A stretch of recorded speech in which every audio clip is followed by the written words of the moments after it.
Jefferson High sat on the edge of a quiet Indiana town, the kind of place where cornfields brushed the wind, and the past clung to the air with stubborn weight.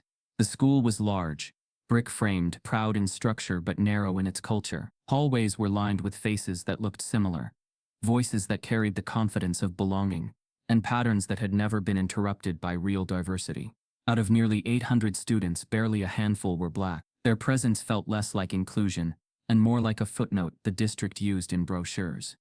Before we deep dive into this interesting story, subscribe to our channel and tell us where are you watching from. Share in the comments below. In the middle of this calculated normalcy existed Elijah Parks, an 11th grader who most students didn't notice until he walked past them. He had a way of slipping into the background, partly because he preferred silence, partly because silence kept him safe. His mother always said, "Quiet doesn't mean small, baby. It just means you're choosing peace over noise." And Elijah chose peace every day. He sat at the back of Mr. Whitaker's physics classroom, a seat he'd taken since freshman year. Not because he was shy, but because the back was where he could think. He watched people more than he talked to them. He observed tone, expression, tension, and the subtle shifts in behavior that others ignored. He'd learned young that understanding people helped him understand where danger lived. Mr. Whitaker, a man with gray-rimmed glasses and a disposition that hovered between impatience and superiority, didn't care for quiet observers, especially black ones who didn't try to impress him. In his eyes, silence equaled ignorance, and Elijah's consistent calmness irritated him more than talking ever could. The class was loud that morning. Not chaotic, but busy, filled with the rustle of papers, the sharp tap of calculators, and the hushed voices of group work. Mr. Whitaker had assigned a collaborative activity on Newtonian mechanics, something designed to keep students moving, brainstorming, and practicing teamwork. But he didn't look toward Elijah as he gave instructions. He never did. Instead, he scanned the room and paused when his gaze reached the back corner. "Elijah," he called out, tone neutral but edged with something that didn't belong in a teacher's voice. "Since you prefer working alone, I have something else for you today." Some students turned, curious. Others snickered softly, already predicting the dynamic. Elijah didn't react. He lifted his eyes slowly, waiting. Mr. Whitaker walked to his desk, reaching into a drawer with the deliberate slowness of someone performing for an audience. He pulled out a stapled packet, 15 pages, thick with diagrams and formulas, and set it on Elijah's desk with a thin smile. "Thought you might appreciate a challenge," he said, "just to keep you occupied while the others do the group task." A few students exchanged glances, the kind that floated between confusion and amusement. They recognized the tone. It wasn't encouragement. It was condescension, wrapped neatly in a professional voice. Elijah looked down at the packet. College-level physics competition questions. 10 times harder than anything the class had ever been assigned. Riddled with trick phrasing and intentionally complex equations. This wasn't work, meant to guide or teach. It was meant to overwhelm. "Where'd he get that?" one student whispered. "Probably wants to shut him up," another murmured. Mr. Whitaker straightened his tie as if he'd just solved a delicate problem. "This should keep you busy," he added, repeating the phrase with a softness that didn't match the smirk tugging at the corner of his mouth. Elijah rested a hand on the packet, but he didn't open it. His fingers stayed still, absorbing the weight of the moment, rather than the weight of the pages. He didn't need to look around to know that eyes were on him. He could feel the heat of attention pressing into the space he occupied, but he stayed composed, letting the silence between him and the teacher stretch until it turned uncomfortable. Students rarely questioned Mr. Whitaker. They accepted his tone, his judgments, the subtle lines he drew between who deserved attention and who didn't. Most didn't even notice the lines. Elijah noticed them all. Finally, he lifted his eyes and met the teacher's gaze. "Is this graded?" he asked quietly, not out of fear but out of a desire for clarity. Mr. Whitaker waved a hand. "Not necessarily, just something for you to work on. The rest of the class has an assignment, so you should have one too." "An assignment or a punishment?" a voice muttered from the front, but it was too soft to have consequences. Mr. Whitaker ignored it. Elijah nodded once, a calm, settled gesture that confused the teacher. There was no protest, no visible frustration, no flicker of insecurity, just acceptance grounded in confidence, so quiet it was almost invisible. When he picked up the test and turned the first page, something in the room shifted. Though no one could define it, Elijah felt it more than he understood it. The air around him thickened with expectation. The teacher waiting for failure. The students waiting for entertainment. The room waiting for a reaction he didn't plan to give them. He read the first question slowly, letting the words settle. It was a problem involving energy transfer in a pendulum system, with friction variations. Complex. Layered. Designed to trap anyone who approached it carelessly. Elijah didn't approach anything carelessly. Before writing a single symbol, he read through every question in the packet. His eyes moved smoothly, scanning each line, dissecting each formula. He wasn't rushing. He was orienting himself, mapping the challenge, understanding the shape of the trap before stepping into it.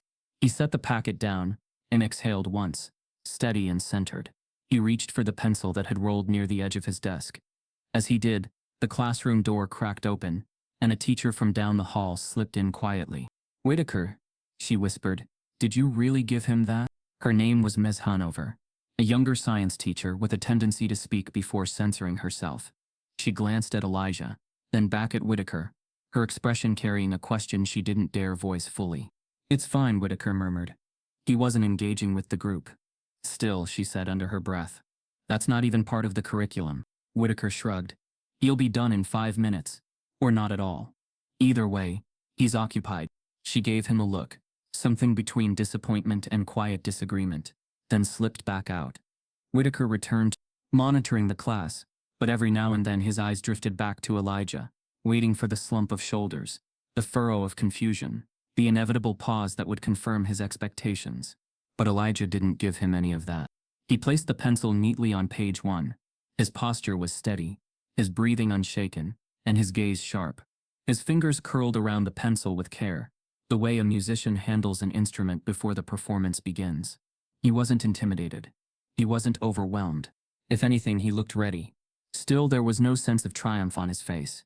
Just quiet curiosity, like someone observing a puzzle, rather than battling a test designed to break his confidence. Other students continued with their group work, but their eyes flickered toward him with growing interest. A few whispered. Some smirked. Others watched him with an expression Elijah had grown used to, surprised that someone like him could exist in a space they believed was built for themselves. He knew the look. He'd seen it all his life. He ignored it. As the room hummed with conversation and movement, Elijah stayed still, centered in his own world, untouched by expectation or pressure. Then he finally lowered his eyes to the paper again. And something unexpected happened. So subtle, yet so powerful, that anyone paying close attention would have missed it. His lips curved, not fully into a smile, but into the beginning of one. A slow, quiet curl of confidence. Not amusement, not arrogance. Recognition. He understood the problems. He understood the challenge. And he understood exactly what Mr. Whitaker had tried to do. The pencil touched the paper, and as the graphite met the page, the building tension in the room thickened, hanging like a storm waiting for the first crackle of lightning. Elijah's first line of reasoning flowed effortlessly. But before he could write the second, there was a knock at the classroom door. Sharp. Sudden.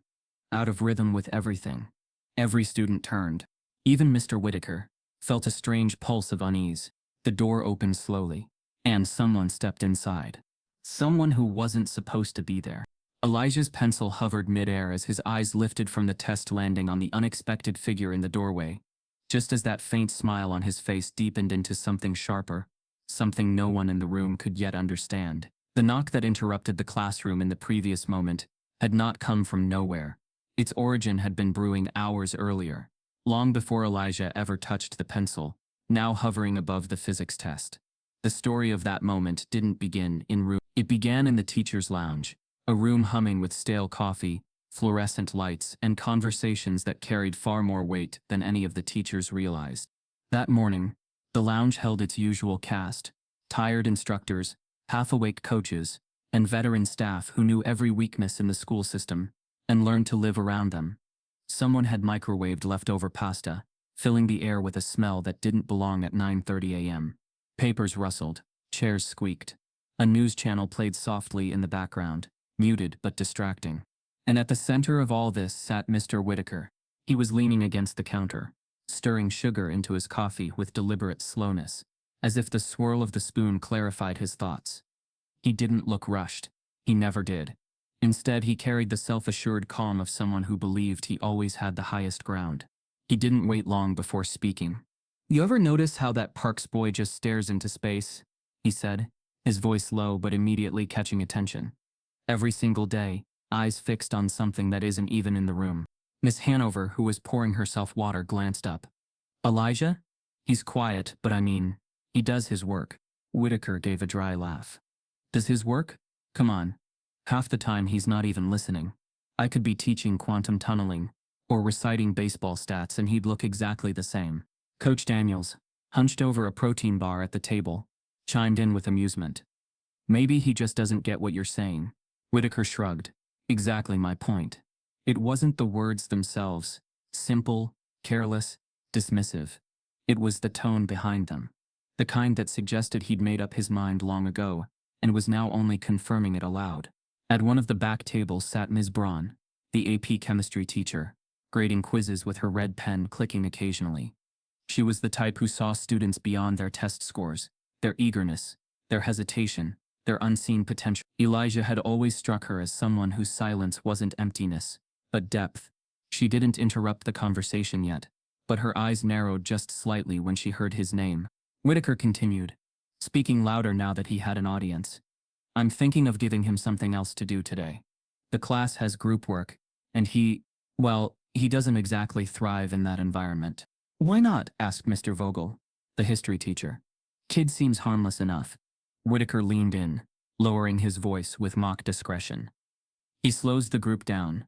He doesn't talk. He doesn't ask questions. He doesn't contribute.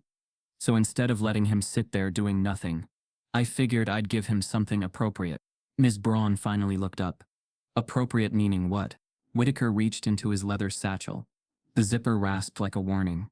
He pulled out a thick packet, old, slightly yellow, around the edges, the staples slightly rusted.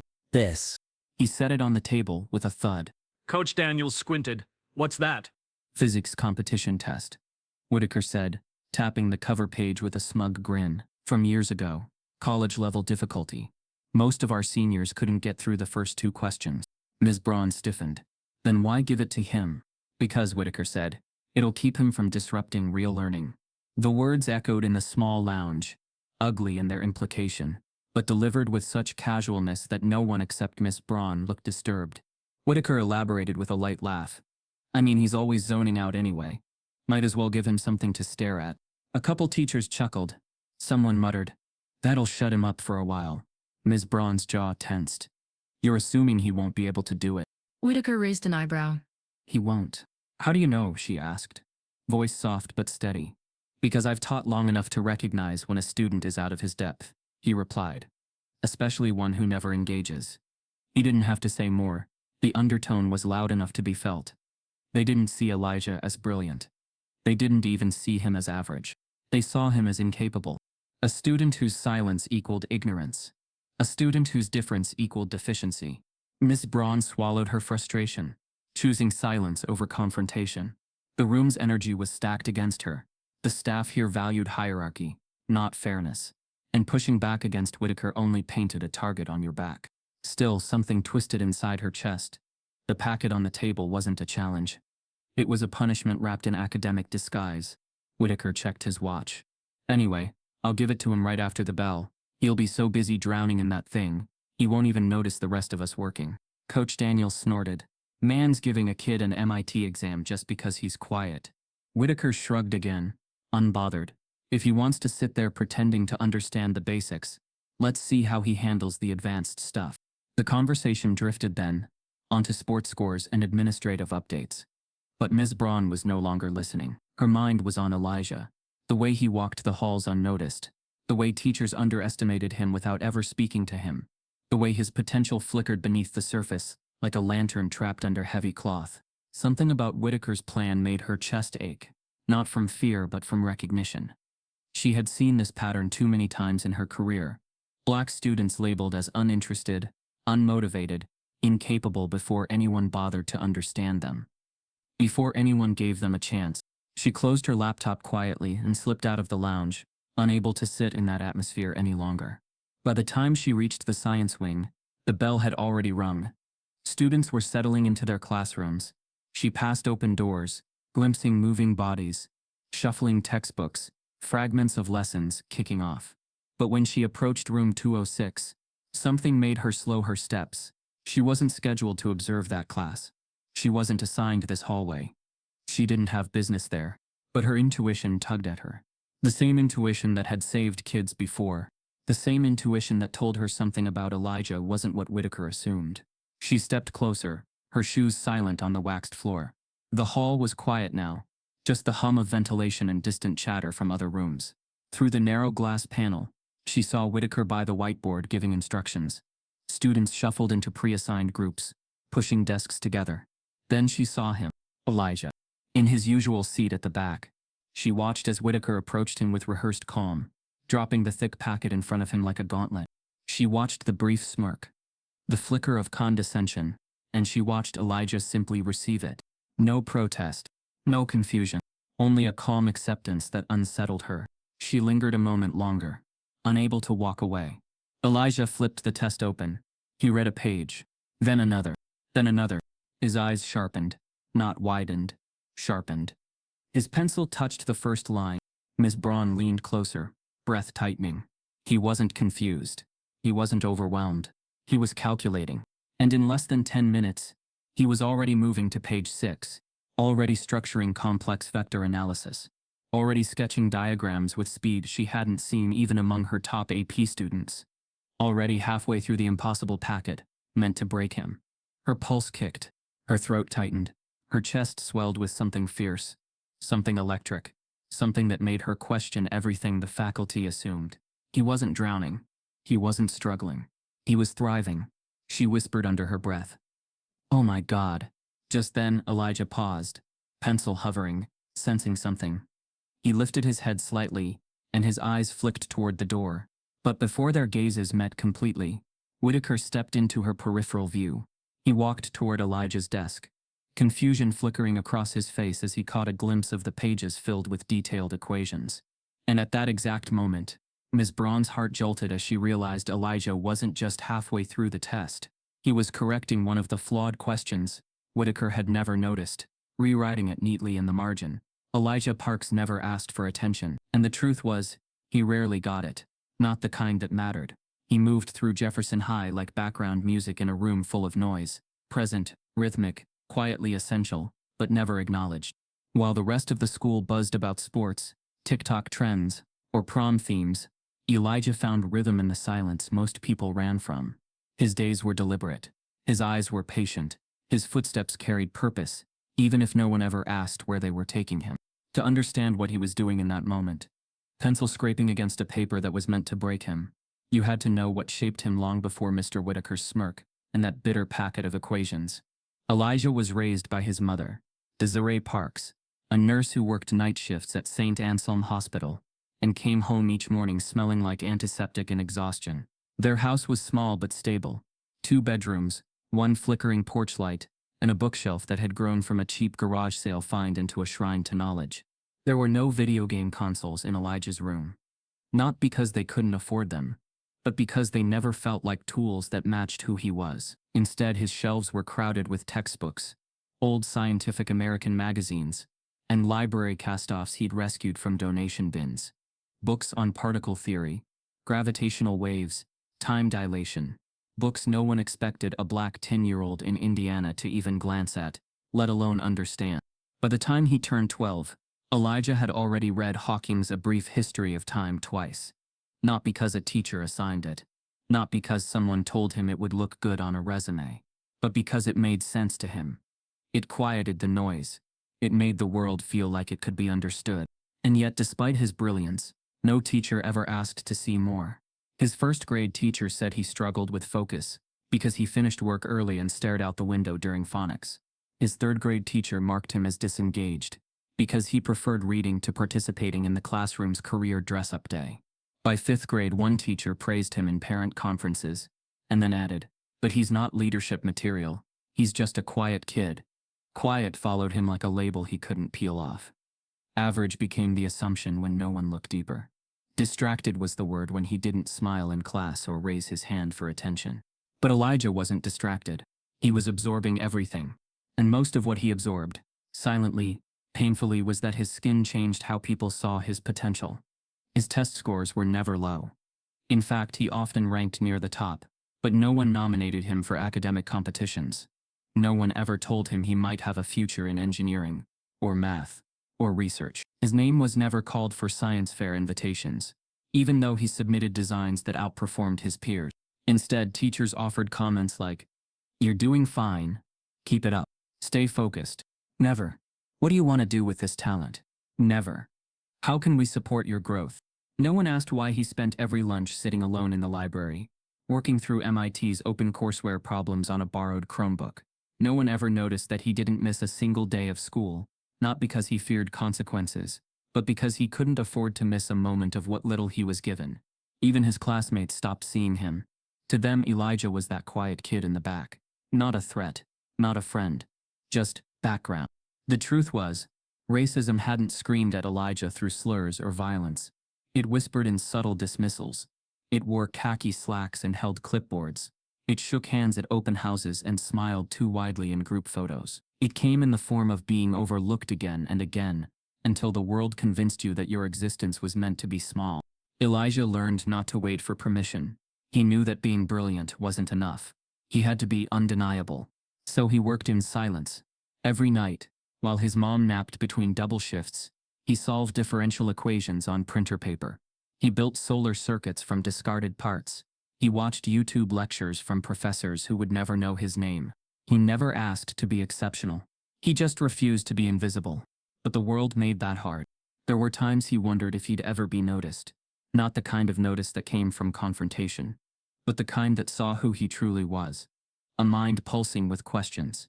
A soul hungry for understanding. Then came Mr. Whitaker's packet. That condescending gesture wrapped in fake opportunity. The test wasn't just a challenge. It was a declaration. Stay in your place. And yet Elijah didn't fold. He saw through it. He always saw through it. He had seen through people like Whitaker for most of his life. The packet? It wasn't intimidating. It was familiar. What Whitaker didn't know, what no one in that room could have guessed, was that Elijah had already solved a version of that very same exam, years ago. And in a different life, at a different moment, someone had already tried to bury him under their assumptions. He remembered it vividly. It was a late summer afternoon. He was 10. The county library had just reopened its science wing, after months of renovation. Elijah had wandered in like he always did, drawn to the cool air and quiet promise of knowledge. He found a large desk near the back, where a college student, probably 19 or 20, was flipping through a problem set on magnetism. Elijah had seen those exact problems before. He watched quietly for a few minutes, fascinated not just by the equations, but by the student's confusion. The boy had missed a step, a simple vector direction error that would throw off his final result. Elijah hovered, unsure. Then, with the gentle confidence of someone who simply wanted to help, he stepped closer and pointed. "You flipped the sign on your third step," he said. "The field's orientation is negative. It should be directed inward." The college student looked up, startled. At first he laughed. "What?" Elijah repeated himself calmly. "You switched the polarity. It changes the field curve."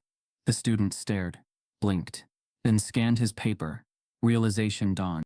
He had made the mistake. Elijah had been right. But instead of gratitude, something else crossed the young man's face. Embarrassment, maybe. Or ego. Whatever it was, it hardened his features. "You read that in a book?" he asked flatly. Elijah nodded. "Yeah. And I tried it with a coil set at home." A beat passed. Then the student smiled, but it was the wrong kind of smile. "Cool," he said, then turned his back to Elijah without another word. No thanks. No curiosity. No follow-up. Just dismissal. Elijah stood still for a few seconds longer, then returned to his own table, cracked open a notebook, and wrote down the correction anyway, not for recognition, but because it was the truth. That day taught him everything he needed to know about the world he was growing into. They don't always see you, and when they do, they don't always believe you. Back in the classroom years later, Elijah continued to write. His pencil now moved with confidence, born not from being praised, but from being ignored for too long. And yet he didn't rush. He never rushed, because Elijah knew the value of precision, knew that brilliance had to be bulletproof when it came in skin like his. Outside the glass window, Ms. Braun stared through the classroom door, breath catching in her throat. She didn't know the library story. She didn't know the notebooks under Elijah's bed, or the questions he answered alone at 2 a.m. But she felt it now. He wasn't just intelligent. He was exceptional, and no one had bothered to ask. In that very moment, as Elijah adjusted a graph with a ruler's edge, another memory flickered. 10-year-old Elijah, back in that same library, watching the college student make the mistake he had already warned him about, and being ignored. Only this time, the librarian had been standing nearby, and she had seen the whole thing. And now, in the present day, that same librarian was about to make a phone call to Jefferson High. Elijah's pencil barely made a sound as it moved across the paper, but its strokes cut deeper than any noise in the room. Each line he drew was precise, intentional, calculated the way a violinist approaches a concerto they've practiced in solitude for years. The questions were long, twisted with complexity, and meant to provoke surrender, but Elijah didn't flinch. He read each one with the calm of someone used to deciphering difficult things. And this test? It wasn't just difficult. It was designed to break a student. The packet had been assembled over a decade ago. Originally created for a regional physics competition only the top 1% of high schoolers could even qualify for. And even then, only after months of specialized training.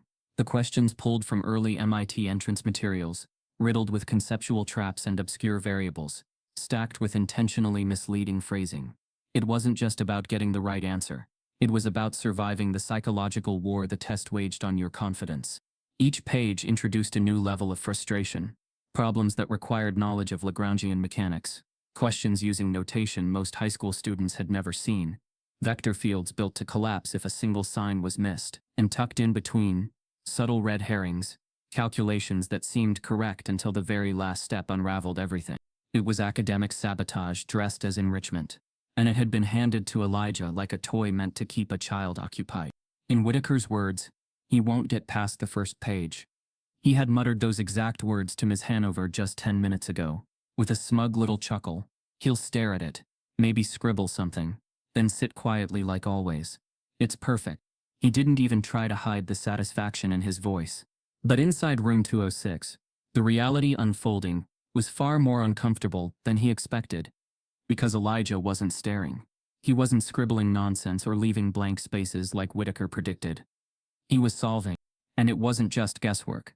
His equations flowed cleanly from one step to the next, using advanced logic sequencing, the kind rarely seen outside graduate studies. He adjusted for missing constants, added clarifying notes to each assumption, and even paused at one point to circle an error in the way the question was phrased. On question 4, he didn't just write an answer. He restructured the question entirely. The variables presented were poorly framed, the scenario ambiguous. Elijah reworded the problem in the margin, offering a clearer version that corrected the scientific inaccuracy. Before proceeding to solve it, both the original and the revised version side by side. At first, no one noticed. But then Sarah Kelly, who sat 2 rows over, glanced at his desk. She whispered to her friend, "Is he actually doing that test?" A soft scoff followed. "No way. He's pretending." But their whispers carried, and curiosity spread like fog across the classroom. One by one, heads tilted subtly in Elijah's direction. At first it was casual, then increasingly focused. His pencil didn't stop. Page after page, he filled with logic trees, free body diagrams, and concise derivations. His handwriting wasn't rushed. It was confident, like someone who had worked through these types of problems 100 times before, like someone who had been waiting for someone to finally put a real challenge in front of him. A student closer to the front leaned back slightly, trying to glimpse his paper. "Yo," he whispered under his breath. "He's not guessing. That's real math." The room, once buzzing with group discussions and casual conversation, slowly shifted in tone. Something was happening, something they hadn't seen before. Elijah didn't raise his eyes. He didn't need to. He felt the change. He was used to being watched only when he failed, when he hesitated, when he didn't fit the mold expected of him. But now, the air had thinned. People were watching for another reason entirely. Not out of pity, but confusion, disbelief, fear. It wasn't supposed to be this way. Mr. Whitaker, Standing near the front of the room, hadn't noticed the shift right away. He was explaining kinetic energy coefficients to one group while casually eyeing the clock. He had expected Elijah to raise his hand in defeat by now. to look lost, maybe even to pretend to read the packet to avoid embarrassment. Instead, Whitaker began to feel a twinge of annoyance that he hadn't yet heard from him. He glanced toward the back and stopped talking mid-sentence. From where he stood, he could see Elijah's desk. The paper was no longer blank, not even close. The packet looked almost finished. At first, Whitaker squinted, unsure if what he was seeing was real. He slowly stepped away from the student group, drifting toward the back, keeping his expression neutral. He passed Sarah, who avoided his eye. He passed Brian, who leaned forward to hide his own curiosity. And then he stood next to Elijah's desk. His voice caught in his throat. He looked down, detailed diagrams. Correct application of the Biot-Savart law. Page after page, annotated like an instructor's solution guide. Elijah wasn't mimicking a student, guessing at problems. He was solving them with the insight of someone who understood the system underneath the numbers. One diagram in particular made Whitaker freeze. It was a correction. Elijah had rewritten one of the problems. Problem 7 is worded incorrectly. Elijah had noted in the margin. It assumes energy conservation in a closed system, but introduces an external magnetic interference. Reframing it as non-conservative, with time-dependent vector forces, gives a solvable model. Whitaker stared. It was accurate. It was something he hadn't caught when assigning the packet, and Elijah had caught it in 10 minutes. Whitaker's jaw tightened. "Where did you learn this?" he asked, trying to keep his voice casual. Elijah looked up. "Finally. Just from reading," he said. His voice was neutral. Not bragging, not sarcastic, just honest. Whitaker didn't respond, because what was there to say? He had meant to humiliate Elijah. Instead, he'd exposed something far more dangerous to his control. A brilliance he could no longer deny or twist. Behind him, other students were watching now, trying not to be obvious about it. The atmosphere in the room had shifted from quiet productivity to silent awe. Elijah, the boy they never noticed, had just shattered the ceiling they didn't know existed. Whitaker stepped back. He didn't speak again.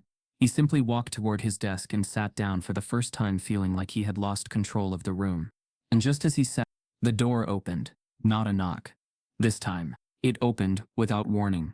Ms. Braun entered with urgency in her step, eyes flicking immediately to Elijah's desk. Her expression changed the moment she saw the pages. Then her phone buzzed. She checked it instinctively. One message. "Is this your student? Just got off the phone with a librarian who remembers him correcting college-level problems at age 10. She says she saw the whole thing. Wants to talk to the school." Ms. Braun's breath caught. And across the room, Elijah turned to the next page. He was almost done.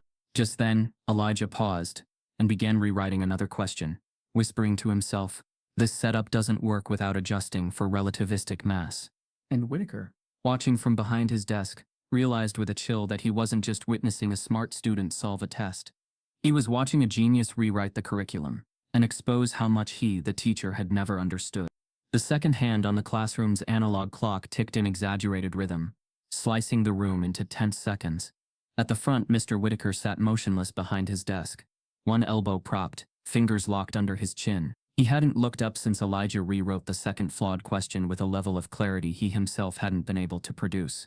His mind wasn't on the group assignments or the students, now laughing at memes under the table. It was on the boy in the back, who had upended his assumptions without saying a word. The final bell rang.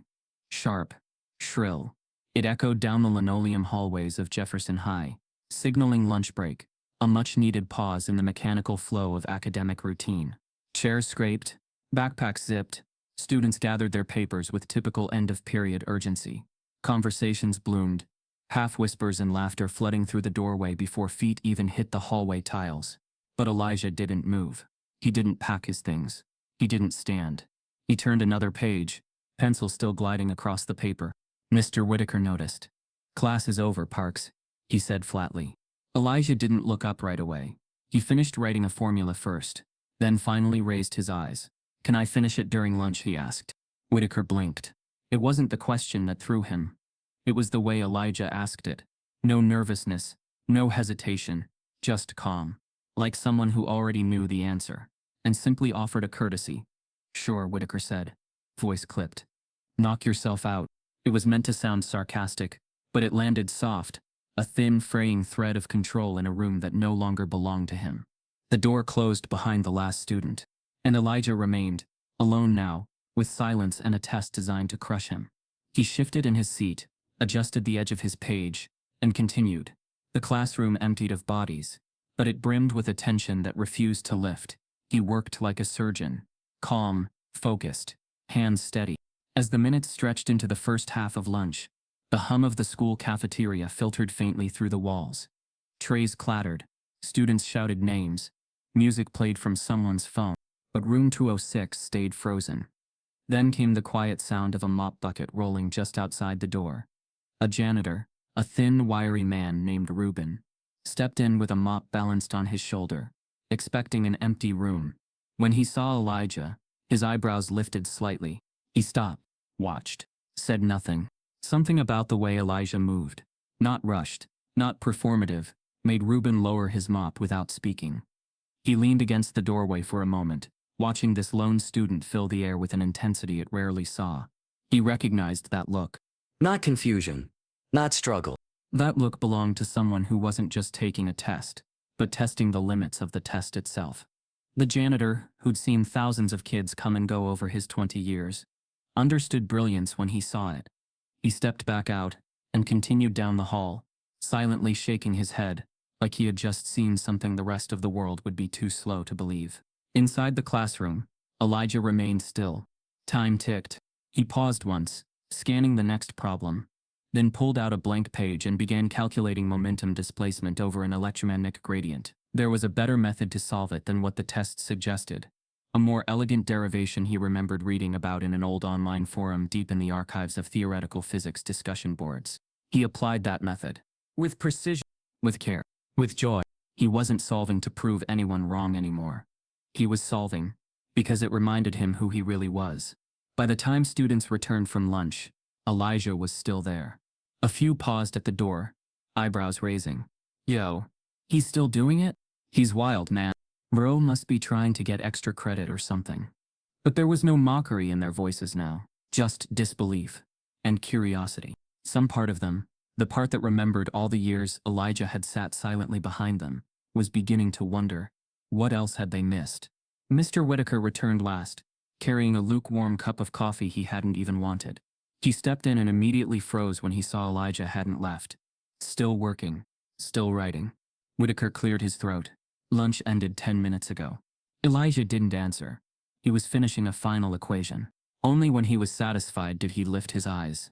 I'm done, he said simply. And with that he stood. He flipped through the test, checking for skipped problems. There were none. Then, with a deliberate pace, he walked to the front of the classroom. Each step sounded louder than it should have. Not because his shoes made noise, but because silence itself had decided to listen. He stopped in front of Mr. Whitaker's desk, held out the packet. No fanfare. No smile. Just a boy handing a paper to a man who had tried to reduce him. Whitaker hesitated before reaching out. He took it slowly, as if touching it might reveal something dangerous. Elijah turned to walk away, but then paused. He looked over his shoulder. His eyes met Mr. Whitaker's. Calm. Still. And he said with the kind of politeness that can sting far deeper than rage. Thank you.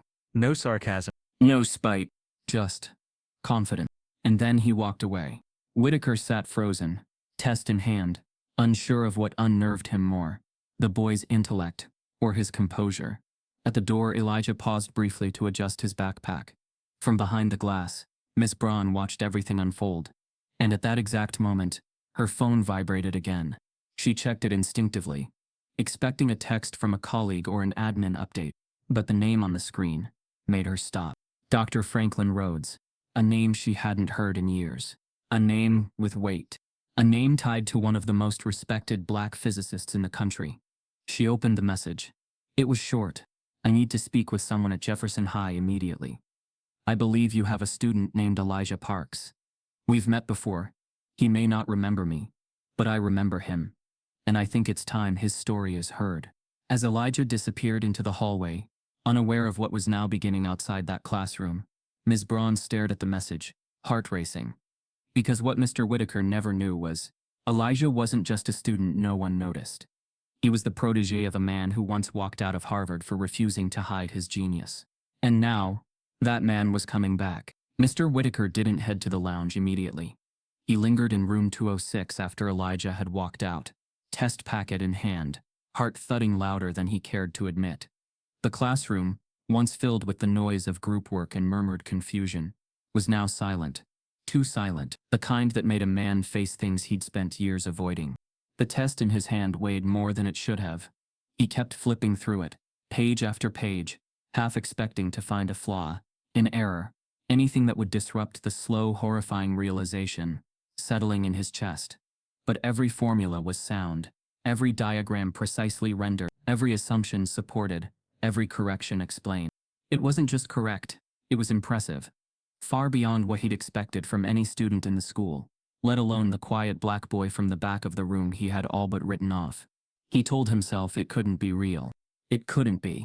So he folded the test, held it like a piece of evidence, and headed down the hallway. The teacher's lounge sat at the far end of the administrative corridor, tucked between the copier room and a supply closet. Inside, the scent of burnt coffee lingered under fluorescent lights. It was a space for boredom, gossip, and survival, not revelation. Whitaker pushed open the door and stepped inside. A few teachers were already there. Mr. Vogel from history, Coach Daniels from PE, Miss Hargrove from English. They looked up when he entered, taking notice of the expression he tried and failed to keep neutral. He tossed the test onto the center table. He finished it, he muttered. The words landed like static electricity, faint but jarring. Finished what? Asked Daniels, reaching for the packet. Whitaker leaned against the counter, arms folded. The challenge test, the physics one from the regional bowl. Vogel raised a brow. Wait, that's the one you gave the Parks kid. Yeah. Ms. Hargrove tilted her head. You mean the quiet one? Back row? Doesn't speak? That's the one, Whitaker said. Daniels was flipping through the packet now, frown deepening. Damn, this looks legit. These aren't just copied answers. He's got process here. Diagrams. Even notes. Ms. Hargrove stepped closer, reading over his shoulder. Is this correct? I don't know, Whitaker said tightly. But it looks like it. And he did it in what? An hour and a half? Maybe two. The room went still. Unspoken disbelief filled the space between them. Then Vogel laughed, short and sharp. Maybe he got it online. Daniels snorted. Probably had help. Or he saw it before. No way he pulled this off cold. Ms. Hargrove didn't laugh. She kept flipping pages. These margin notes. He's editing the question structure. That's not something you do unless you really know what you're doing. He probably rehearsed this with someone, Vogel added. Private tutor. Or got coached. Whitaker didn't respond. His silence only added to the room's tension, because they all knew what they were really dancing around. None of them could bring themselves to say it outright. That a black kid, especially that black kid, the one who never raised his hand, never showed off, there tried to fit the image of a gifted student, couldn't possibly have done this. Not alone. Not honestly. Daniels voiced it first. I mean, are we sure it's his work? Ms. Hargrove looked up. What do you mean? Maybe someone else filled it in. Or he copied it from somewhere. Or he found a key online. You really think he cheated? She asked, though her voice already anticipated the answer. No one's that quiet and this smart, Vogel said. He's been under the radar for 3 years. Exactly, Whitaker snapped. 3 years. Never seen anything from him like this. Never a sign. Ms. Braun, who had just entered behind them, caught the tail end of the conversation. She paused, then stepped forward and calmly asked, or maybe he did show signs, and none of you were looking. All eyes turned to her.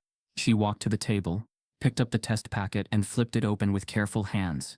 Her eyes scanned the first few pages. She didn't rush. She didn't comment. Then she looked up. This is correct, she said. No hesitation. Vogel frowned. All of it? She nodded. Every step. Every solution. He even corrected 2 of the questions. Daniels leaned back. So, he's legit. Braun looked around the room slowly. He's always been legit. You just didn't notice because he didn't perform brilliance in a way you expected. Silence. No one spoke. They had been caught not just in their bias but in their comfort. Because it was easier to believe Elijah cheated than to admit they had failed to recognize genius. Hargrove spoke softly. But if it is all real, what now? Whitaker's voice came low, uncertain. Then we have a problem. Braun tilted her head. Why would truth be a problem? He hesitated. because he couldn't say what he was thinking out loud. That admitting Elijah was exceptional meant accepting that his own assumptions, his years of ranking students based on familiarity, race, tone, posture, had been not just wrong, but damaging. Vogel broke the silence with a half-hearted joke. Maybe it's AI. You know kids use those now. Miss Braun didn't laugh. You think AI solved a handwritten packet during lunch with real-time adjustments, she asked. You think a robot corrected phrasing in a regional competition test from two... He looked away. Braun continued, voice soft but unwavering. We're not afraid he cheated. We're afraid he's better than we expected. And we don't know what to do with that. Her words hung. They weren't angry. They were disappointed. And that was worse. Because disappointment carries a mirror. Whitaker stared at the packet. If we're wrong. You are, she said simply. Daniel stood. So we just admit we missed it? Start there, Braun replied.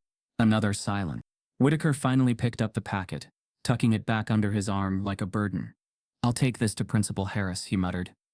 He can deal with the evaluation. Miss Braun nodded. Yes. Let's make sure someone finally sees Elijah. He left without another word, but as the door closed behind him, Braun turned to the rest of the room. You all better prepare yourselves, she said quietly. Because when the district finds out what he did, and how long we ignored it, they won't be asking if Elijah cheated. She turned and walked out, leaving only the faint echo of footsteps and a room full of educators, who for the first time, felt like students again, and not the smart ones. In the hallway outside, Ms. Braun's phone vibrated again. This time it was a voicemail from an unfamiliar number. She played it back. A woman's voice, warm but urgent, filled her ear. Hi, this is Marlene Ellis. I'm the librarian Elijah Parks used to visit years ago. I heard something's happening at the school. I still have the old notebooks he left behind. If you're the right person, please call me. He deserves to be seen for what he is. He always has. Ms. Braun froze. She hadn't expected a record. She hadn't expected proof. But it was coming. And it would change everything. Principal Harris didn't like surprises. His office was neat, symmetrical, and sterile, much like the man himself. A mahogany desk, a small clock with a soft ticking hand, a framed certificate from Purdue, and a row of leather-bound school policy books that looked untouched. His life thrived on predictability, on paperwork, on control. So when Mr. Whitaker walked in unannounced, carrying a thick packet and the heavy look of a man who'd lost something he couldn't name, Harris already felt the disruption bloom before the first word was spoken. He finished it, Whitaker said. Harris blinked. Finished what? Whitaker held out the packet like it was tainted. The test I gave him. Elijah Parks. Harris didn't move to take it. I'm not following. A challenge exam. Whitaker pressed. Physics bowl packet. Advanced problems. College level. You remember I mentioned it during last week's planning meeting. I gave it to him as a supplemental assignment. You said it was to keep him occupied, Harris replied, voice flat. Whitaker stiffened, but didn't argue. Well, he completed it. Every question. With annotations. He even corrected 2 of the problems. This isn't normal. Now Harris reached for the packet. His eyes scanned the first page, then the second. The silence deepened with each turn. Across the table, Ms. Braun stood near the office window, arms crossed. She hadn't sat down since they entered. This is highly unusual, Harris muttered. Do you think it's legitimate? Whitaker asked, arms folded, defensive but unsure. Ms. Braun's voice cut through the stillness. I think it's brilliant. Harris looked up at her. He didn't cheat, she added. I've seen his work before. Quietly, over time. No one paid attention. But I did. He thinks like this. He's not pretending. Harris raised an eyebrow. You're certain? As certain as I am that if his skin were a different color, we wouldn't be having this meeting, she replied. Whitaker exhaled sharply through his nose. Come on. But Harris didn't respond. He was still flipping pages. He didn't just get the answers right, he murmured. He refined the methodology. Ms. Braun nodded. He's been doing this in isolation for years, teaching himself. This wasn't a fluke. Whitaker's jaw clenched. Then why hasn't he shown it before? Maybe because no one ever asked him to, she replied without hesitation. Or maybe because he's had to survive rooms like this one. The words landed with a sting. Harris closed the packet. So what are you suggesting? He asked. We promote him? Throw a celebration? I'm suggesting we stop assuming dishonesty just because we didn't expect brilliance from him, she said. Harris tapped the cover of the test lightly. Be that as it may, this will raise questions. Teachers are already talking. Some believe he had help. Online resources. Maybe a tutor. Someone said they saw him near a community college campus last summer. That could mean access.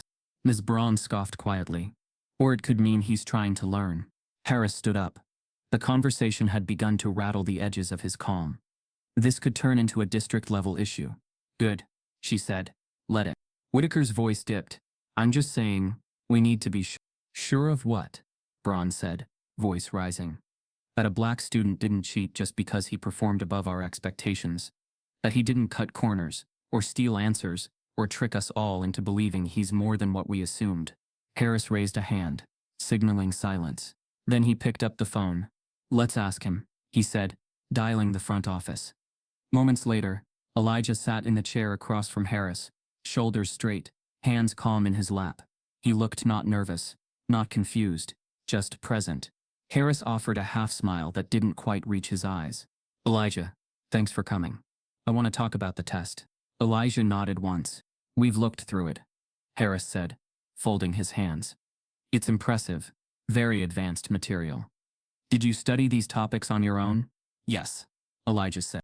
No tutoring? No summer prep classes? No, sir. And you've never taken this test before? No. Harris leaned forward slightly. Can you explain how you knew the answers? Elijah looked at him, blinking slowly. I just like physics. The room fell quiet. Ms. Braun smiled, just faintly. Harris blinked. You just like physics? Yes. Where did you first learn it? Books. Online courses. Mostly YouTube lectures. Forums. No private instructors? No. No one helped you with the test? Elijah shook his head. No one even told me what was on it. Harris glanced at Whitaker, who said nothing. And why didn't you raise your hand more in class? Harris asked. I didn't think it would matter. Ms. Braun shifted in her seat. Her throat felt tight. Harris stared at the test again. You corrected 2 questions. They didn't make sense. Elijah said. And you're sure this is your original work? Harris asked once more. Elijah nodded. Yes, sir. His voice carried no panic, no urgency to defend, just truth. And yet, Harris couldn't find his footing. The situation was outside his script. The district didn't have a box for self-taught black genius, overlooked by an entire staff. He couldn't file this under academic integrity violation or student misconduct. There were no forms for bias exposed in real time. So he defaulted to the only thing institutions do when unsure. He deferred. Thank you, Elijah, he said quietly. You can go. Elijah stood. He paused for a breath, then added, I didn't do this to cause a problem. Harris looked up. I know. Then Elijah left, calm as ever. The moment the door closed, Whitaker muttered, We can't just let this sit. I'm not, Harris said. He picked up the phone again. District Superintendent's office, please. Ms. Braun tensed. You're calling the district? I'm suggesting we delay returning the test results, he said slowly, until we've conducted a full review. Ms. Braun's voice cracked with disbelief. Delay? Harris kept his eyes on the test. If he's telling the truth, we need confirmation from the highest level. He is telling the truth, she said. Harris didn't look up. Still, she stood. Delaying his score is punishing him. It's policy, Harris replied. No, it's protection, she snapped. For you, for the school, for the image you want to preserve. Whitaker stood too. This could affect the school's credibility. Ms. Braun looked between them. Then maybe it should. She turned and walked out, heart pounding. Her hands trembled, not from anger, but from a helplessness she hadn't felt in years. She thought about Elijah, how he hadn't asked for credit, or fame, or even fairness. He had simply asked to be seen. And now they were choosing to look away again. But she wasn't. That night, as rain fell softly on the town, Principal Harris sat at his desk long after the building emptied. The packet remained in front of him. He stared at it like it might change form, like it might offer him a way out. But all it did was remind him how little he truly knew. He pulled out his phone and reviewed the call log. District Superintendent confirmed. Instructional Assessment Office confirmed. Test Verification Department pending. All set in motion. But still, something gnawed at him. Because deep down, He knew what this was. Not a test score. Not a procedural hiccup. But a reckoning. And he didn't know if he had the spine to face it. As Harris prepared to shut off his lamp, another email popped into his inbox. Subject line, FW possible prior knowledge. Elijah Parks. The message read, anonymous tip claims student may have accessed materials early through library archives. Details pending. And underneath a second message followed within seconds, from a librarian named Marlene Ellis. I know that student. I remember him from years ago. That tip is a lie. I'll testify under oath. Harris froze. He had opened a door he could no longer control. And now, the truth had lawyers. The late bell rang with a hollow clang that afternoon, bouncing down the corridor of Jefferson High like a ritual no one really paid attention to anymore. But today, it sounded different to Elijah. Not louder, just emptier, like it was announcing not the end of a class but the quiet death of something unspoken. Elijah didn't go to his last period. Not because he was skipping, but because he knew, deep in the marrow of his calm, that nothing he could learn in that next room would teach him more than what the past 24 hours had already revealed. No one stopped him as he picked up his backpack, adjusted his hoodie, and walked out the front entrance of the school. No one called his name. No teacher asked where he was going. The security officer at the front office barely looked up from his phone. Even now, especially now, Elijah remained invisible to those who should have noticed. He stepped outside into the Indiana autumn, the air cool and clean against his skin, and headed down the cracked sidewalk that led away from Jefferson's front gate. The building loomed behind him, like a monument to a system that had never tried to know him, a system that blinked only when it couldn't deny his presence anymore, and even then tried to explain him away. He walked the whole way home. When he opened the door to the small house with the peeling blue trim, he was met with the faint smell of lavender oil and old hardwood. His mother, Desiree Parks, was sitting at the kitchen table with a half-finished crossword puzzle in front of her. Her eyes flicked to his face, then back to the paper. You home early, she said, not looking up. Elijah dropped his bag quietly. She didn't ask why, not immediately. He sat down across from her. The light from the window cut a soft line across the table.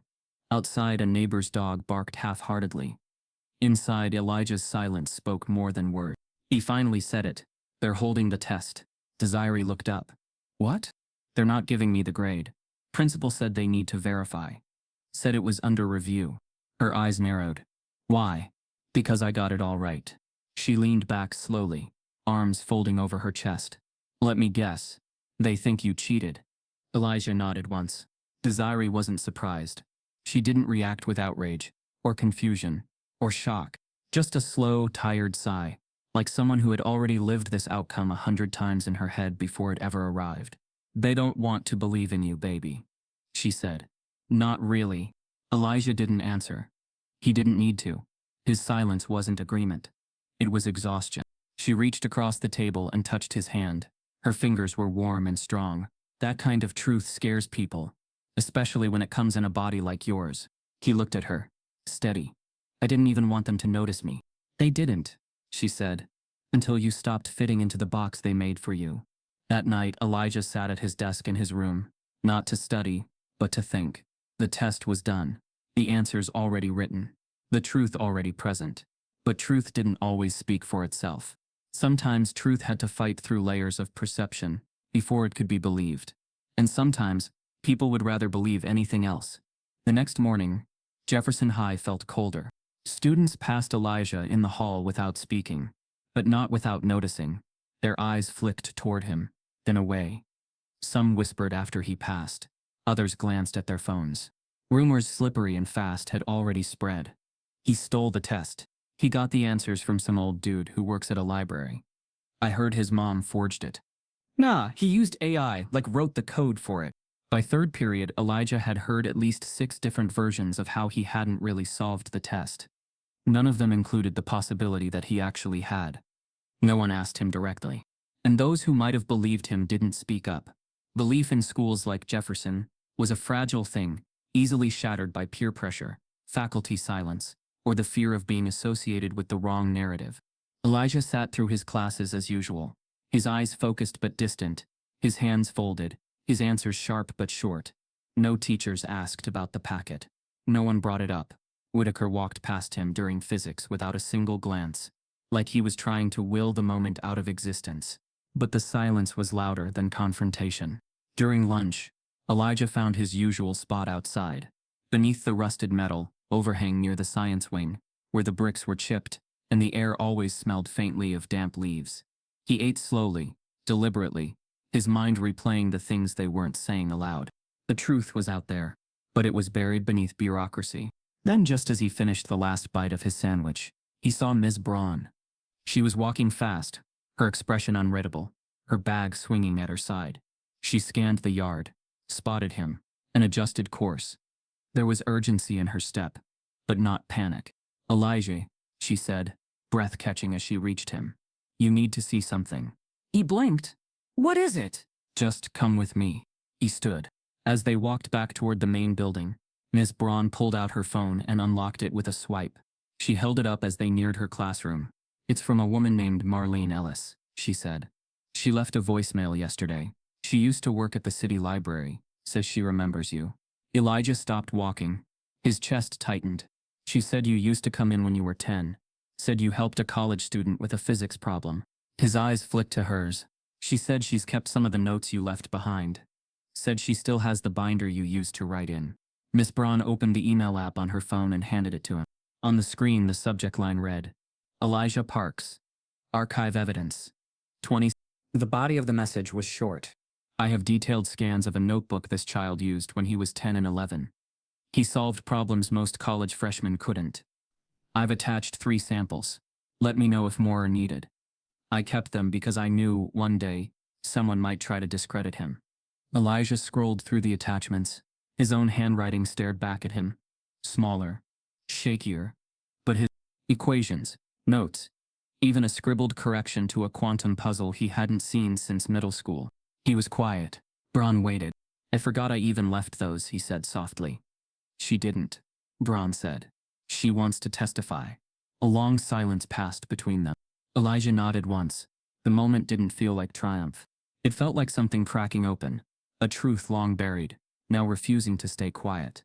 As they stepped back inside the building, the fluorescent lights buzzed overhead, and students passed them without noticing what was happening. The shift just beginning beneath the floor of their normal routines. But Principal Harris was noticing. From his office window, he watched them walk down the corridor. His phone buzzed again. Another anonymous message. "The librarian can't be trusted. Discredit her now, before the board hears."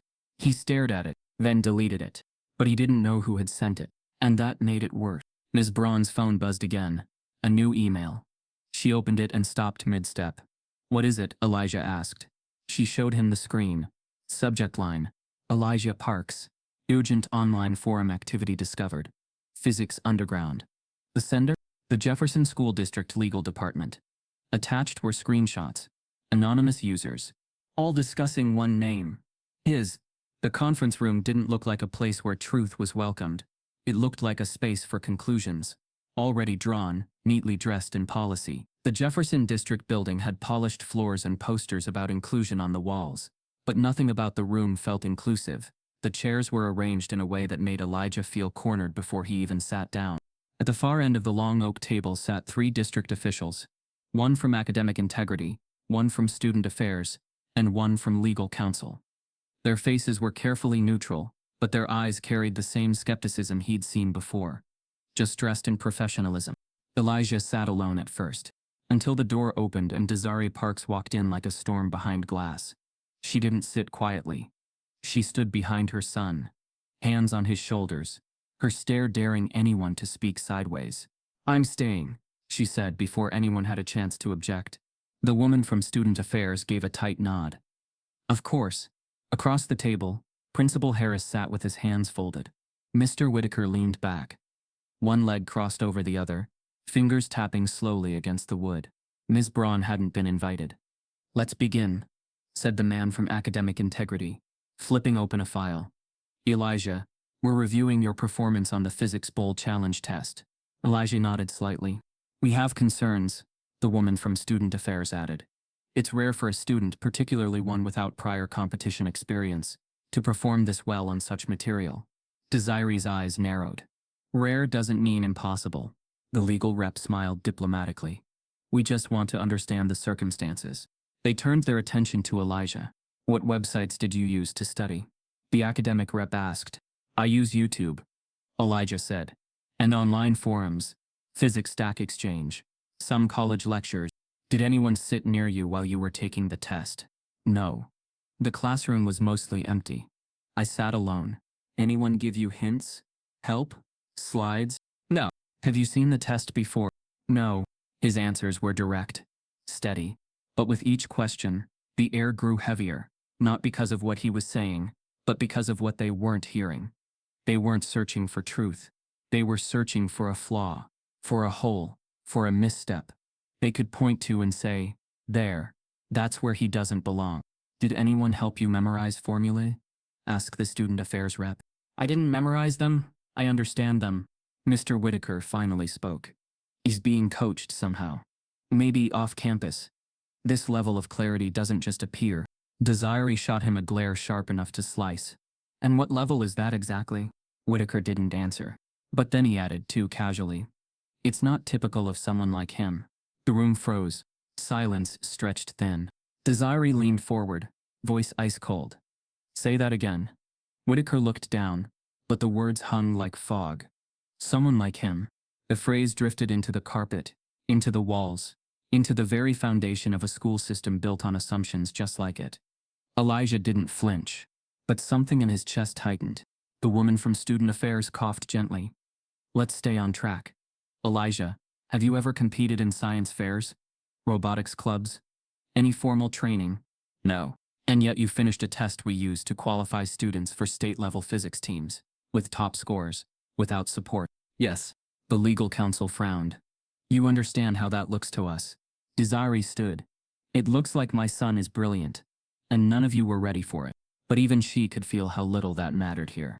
Because this wasn't about recognition. It was about regulation. Suddenly the door opened.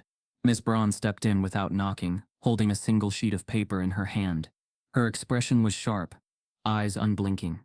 Apologies for the interruption, she said, moving to the front of the table. But I believe this belongs in your review. She laid the paper down in front of Harris. It was a graded exam, dated 6 months earlier. A physics unit test. Elijah's name at the top. Handwritten equations. Detailed explanations. A perfect score. Identical writing. Identical method. The district officials leaned in. This was from my class, Braun said. I gave this test in March. Same structure. Same clarity. Same diagrams. None of you noticed. She turned to Harris. You want consistency. There it is. Whitaker squinted. This doesn't prove anything. That was basic material. Braun smiled, and it wasn't friendly. Really? Because 2 of the problems on that March test were recycled in the challenge you gave him, and he solved them both the same way, with the same improvements.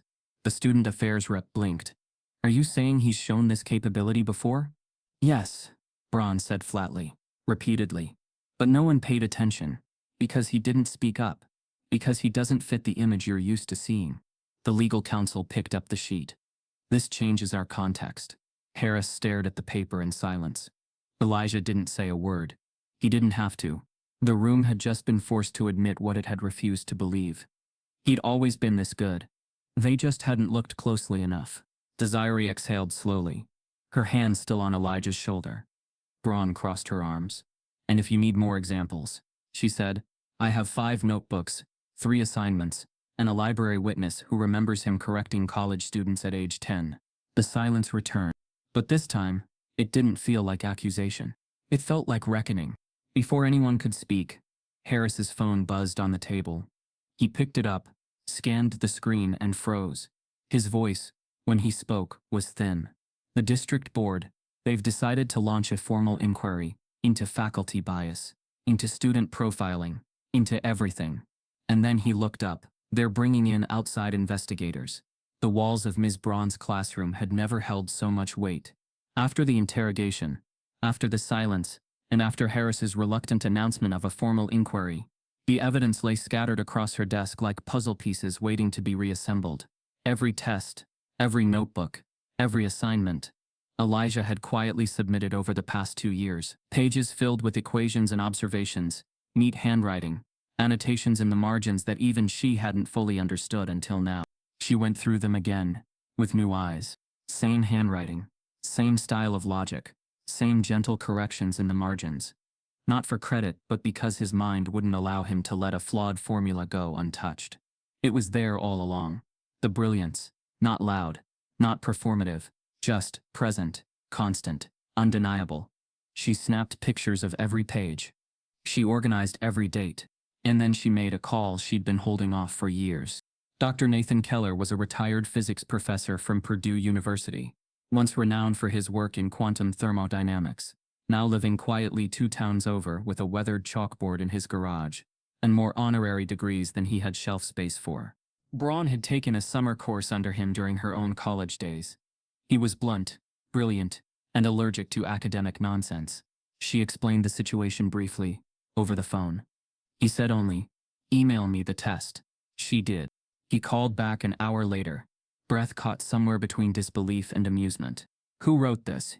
he asked. "A student," she said. 16. No formal training. Self-taught. There was a pause. Then he said, "Whoever did this isn't just ahead, they're beyond. This isn't mimicry, it's original thinking. They're challenging the problem design, they're improving the question." "He's in high school," she repeated. Dr. Keller exhaled.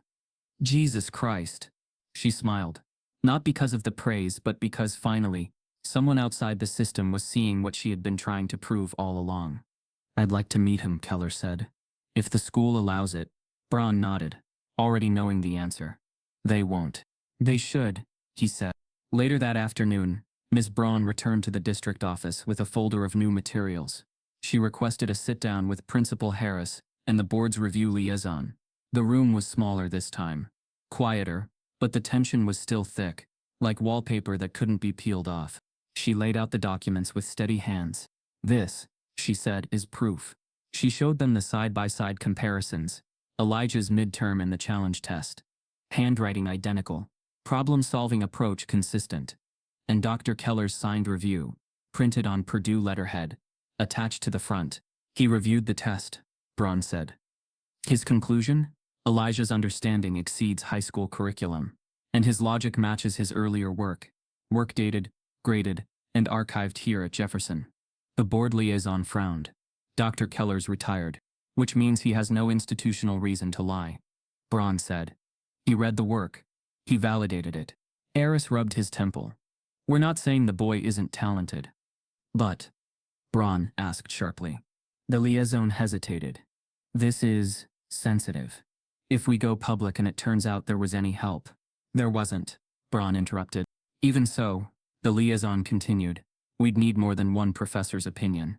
It would have to go through our academic recognition channels, possibly be verified by external evaluators. The State Department may want to review its protocol." Braun stared at them. "So you're telling me," she said, "that even with pages of his prior work, a verified match in logic and handwriting, and a university-level expert's endorsement, you still don't think it's enough to acknowledge what this kid did?" The room was quiet. "You're not waiting for proof," she said. "You're waiting for a reason to doubt." No one answered, because they didn't have to. Braun stood, collected the papers. She left the signed review on the table, and then she walked out. It was only later, in the dim quiet of her own apartment, that she stared at the evidence again, spread across her coffee table now, not for validation, but for vindication. She thought about Elijah. She thought about Desiree. She thought about all the students like him. Brilliant, quiet, ignored until they either conformed or disappeared. And then she made another call. This time, it wasn't to a professor. It was to an old college friend, Janelle Harper, now an investigative education reporter for the Indiana Chronicle. Janelle didn't write fluff. She wrote stories that shook institutions, and she never published without facts. Braun didn't give her a speech, just the outline. A 16-year-old black student. A nearly perfect test. Institutional doubt. Proof ignored. Bias exposed. She emailed the documents. Janelle didn't ask, "Are you sure?" She asked, "How soon can I publish?" Braun hesitated. Then she said, "Make it anonymous. For now." Janelle paused. "That won't hold. If the story hits, names will surface." Braun's voice was firm. "Start with the system. Protect the student." There was silence on the line. Then, copy that. They hung up. Braun stared out her window. At the streetlights flickering outside, at the empty sidewalk where the world kept moving while justice waited in inboxes and unread memos. She wasn't naive. She knew the moment the story broke, the reaction wouldn't be quiet. Some would cheer. Some would resist. Some would try to twist it all over again. But she also knew this. If institutions wouldn't speak the truth, then someone else would. The next morning, as the sun rose over Jefferson High, a headline exploded across social media, news apps, and inboxes. District denies credit to black teen physics prodigy. Despite proof, under it, the scan of Elijah's test, Dr. Keller's quote, and a single subheading. He's 16, they refused to believe him. Principal Harris's phone buzzed nonstop. Students whispered in clusters. And Elijah? He hadn't even opened his locker yet. But the whole world had just opened his story. It started small. A 10-minute segment on a local Indianapolis news channel. The kind of story wedged between a weather forecast and a piece about rising gas prices. The anchor spoke with practiced poise, but her eyes betrayed genuine disbelief. A 16-year-old high school junior from Jefferson High has become the center of controversy after completing a college-level physics test with near-perfect accuracy. Despite extensive proof, the district has refused to acknowledge his performance. Many are now questioning whether racial bias played a role in the school's response. The headline read, "Black teen outsmarts physics staff in Indiana school." It might have ended there, a brief local buzz, a water cooler topic for a day or two. But it didn't. Within hours, educators on Twitter began reposting the story, each time with disbelief, outrage, or both. I've taught AP physics for 18 years. What Elijah did is unheard of. The school should be celebrating him, not silencing him. This isn't just a story, it's a case study in how gifted black students are invisibilized. Elijah the genius. Then came TikTok. Stitch after stitch. Reaction after reaction. Users reenacting the moment. Elijah handed in his test. Others dramatizing Ms. Braun's classroom defense. One post, with over 3 million views in a day, simply captioned, "This is what overlooked brilliance looks like." Hashtags started trending by morning. Elijah the genius. Believe black kids. Let him shine. Physics, justice. It reached Reddit. It reached Tumblr. It reached science Twitter, where grad students and PhDs began dissecting Elijah's scanned equations like they were relics of an unknown prodigy. Even Neil deGrasse Tyson reposted the article. Then came the trolls. Because viral doesn't mean universal praise, especially when the face of excellence doesn't match what some people expect. They filled the comments. He didn't write that test. Someone coached him and used race to dodge accountability. Another manufactured victim story. He's not a genius. He's just a tool for leftist media. I want to see video proof. Until then, it's all lies. On Elijah's leaked school photo, the replies were brutal. Monkey emoji. Gorilla references. Comments about his hair. Attacks on his mother. Conspiracies about a liberal educator plot to undermine meritocracy. Desiree saw it all. She didn't let Elijah read most of it. But he wasn't naive. He heard the whispers online, the threats disguised as skepticism, the venom hiding behind anonymous usernames. He'd gone from invisible to exposed in a matter of days. And the spotlight burned. Meanwhile, requests flooded in. Journalists, podcast hosts, STEM blogs, youth education panels. Can Elijah do a sit-down interview? Will he speak at our digital summit? Would his mother be open to sharing their journey? Desiree declined them all. At first, he doesn't owe anyone a performance, she said. They ignored you when you were invisible. Now they want to own your light. Elijah agreed, but the weight of being silent again, now that the world finally saw him, grew heavier by the day. In the hallways of Jefferson High, students stared, some in awe, some in resentment. Teachers whispered. A few offered lukewarm congratulations, the kind that felt like damage control, not admiration. And Whitaker, he kept his distance. The district issued no official statement. No apology, just silence. But the pressure outside was growing. Ms. Braun remained unshaken. She did 3 interviews, all off camera. She used the moment to amplify broader issues. How schools fail to recognize giftedness in black students. How standardized expectations are weaponized against anyone who doesn't fit the default genius mold. But it wasn't enough. One morning, as Elijah scrolled through a muted version of his Twitter feed, something new appeared. A message request. From a university. Not just any university. MIT. The subject line was simple. We'd like to speak with Elijah Parks. The email was polite, formal, but electric. It referenced the test, the news article, the circulating equations. It ended with, "If Elijah is interested, we'd love to offer a full summer research mentorship, all expenses paid. He may also be eligible for early consideration in our Young Scholars Initiative." Desiree stared at the screen, then at Elijah. He didn't speak for several seconds. His heart was pounding. Is this real? He asked. Ms. Braun confirmed it with a stunned nod. It's real. For the first time, the doors of a different future cracked open, not just academically, but symbolically. Recognition, investment, belief.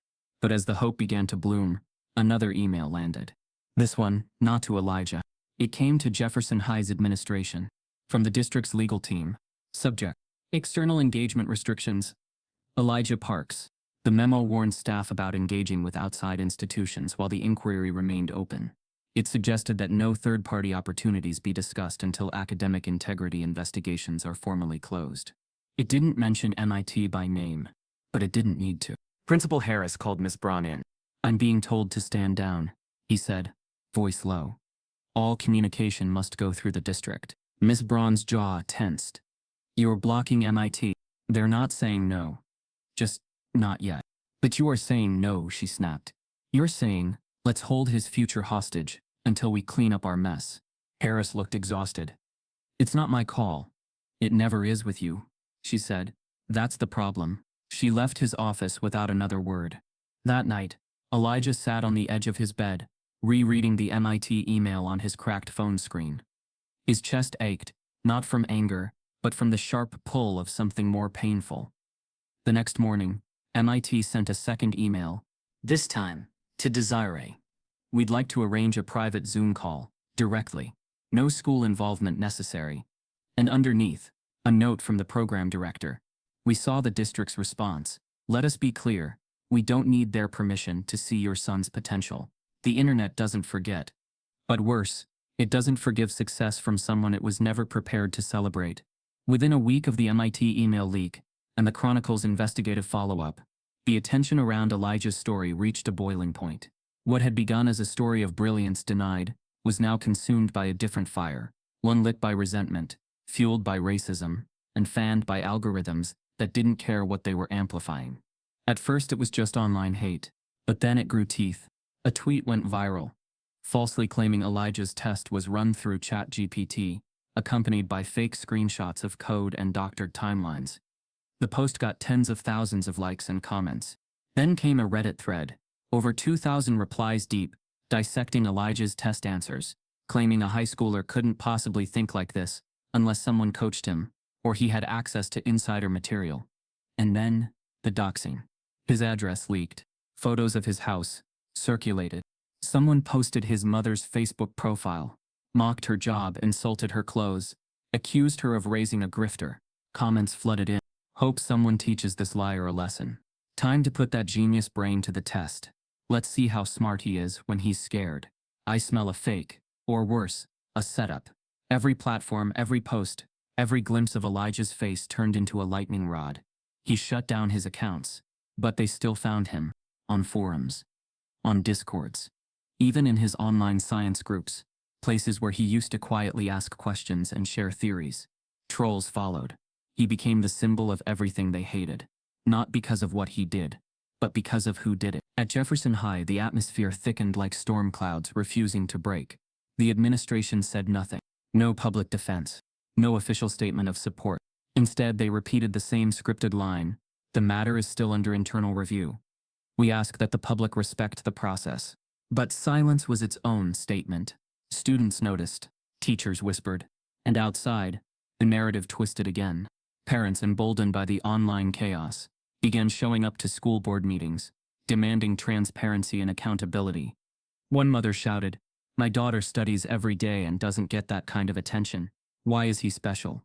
Another yelled, "What are you hiding? We want the full test reviewed by a third party." Petitions circulated. One demanded Elijah's suspension until the matter was resolved. Another called for Ms. Braun's firing, accusing her of academic favoritism and race-based manipulation. And then came the politician. State Representative Dean Collier, a loud camera-hungry figure known more for his culture war soundbites than any actual legislation. If this boy genius story smells fishy to you, you're not alone. The American education system is being hijacked by narratives, not merit. I'm calling for a state-level investigation into this miracle student. No free passes. The tweet went viral. Elijah's face, once quietly focused behind a test paper, was now plastered on nightly news, op-eds, and satirical memes. His name wasn't just trending. It was burning.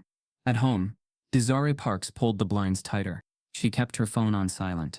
She unplugged the landline after 3 straight nights of anonymous calls. Elijah barely left his room. He didn't cry, didn't scream, didn't lash out, but he withdrew.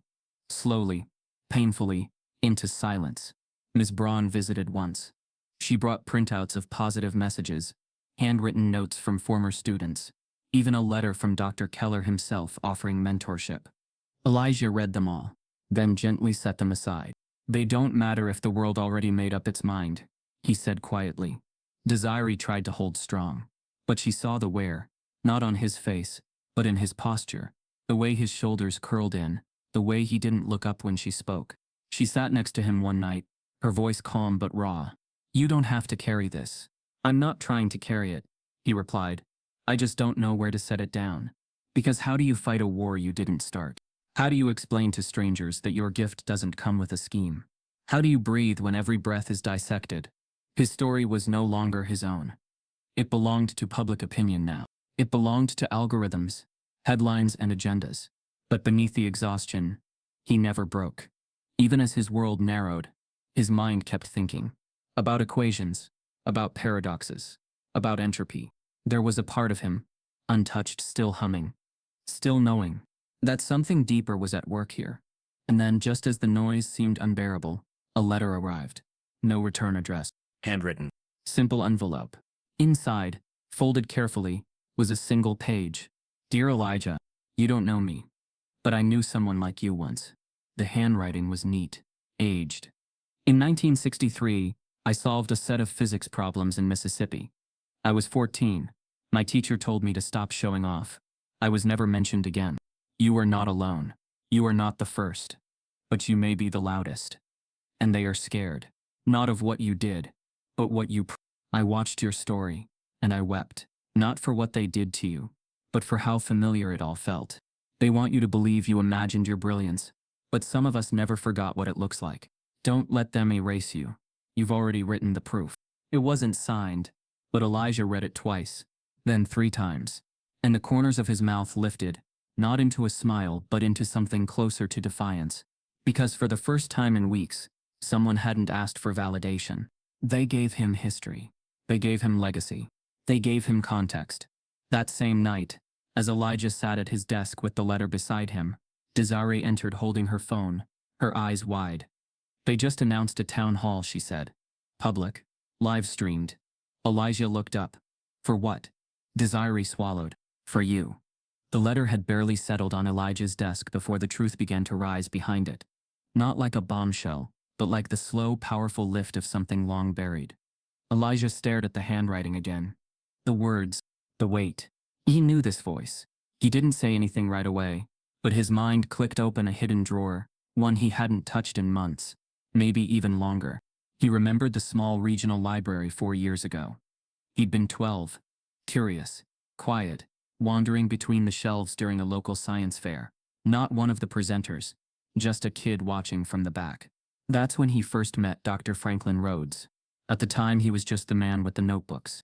A tall, soft-spoken black man, with silver hair and a voice like melted thunder. He wasn't affiliated with any school, but he'd set up a modest table with diagrams, physics paradoxes, and a hand-drawn poster that read, "What's missing from your science class?" While kids moved past, uninterested, Elijah stood still. He asked one question, and the man asked 2 back. By the end of that hour, Elijah had solved a puzzle even the local science teacher had skipped. Dr. Rhodes didn't give him a trophy. He gave him something rarer, his email address, and a sentence that would live in Elijah's chest for years. If the world won't teach you, I will. They never met in person again, but they wrote, emailed, shared problems, shared theories. At first Elijah didn't know who he was. just a retired science guy who spoke like no one else. It wasn't until later he learned the truth. Franklin Rhodes was a former university physicist, once tenured, once celebrated, once silenced. Decades earlier, he'd published work on quantum non-locality that was ahead of its time, but it was dismissed, ignored, stripped of credit, and eventually, his funding vanished. He walked away from academia. But not from science. And definitely not from young minds like Elijah's. They'd kept their correspondence private, partly at Rhodes's request. He knew the risks of being the black influence behind a gifted black boy, knew how quickly mentorship would be spun into manipulation. But the storm Elijah now faced was no longer theoretical, and Franklin could no longer stay silent. The next morning, Ms. Braun opened her laptop to a press release. Dr. Franklin Rhodes confirms years of mentorship with Elijah Parks. This boy is not a miracle. He's what happens when we stop ignoring black brilliance. Attached were excerpts from their email chains, timestamps, annotated equations, video calls dated back 3 years, recordings of tutoring sessions where Elijah's face lit up as he corrected even Franklin's intentional mistakes, screenshots of quizzes, problems, and handwritten physics puzzles he'd solved long before Jefferson's challenge test. It wasn't a defense. It was a declaration, proof not just of capability, but of continuity.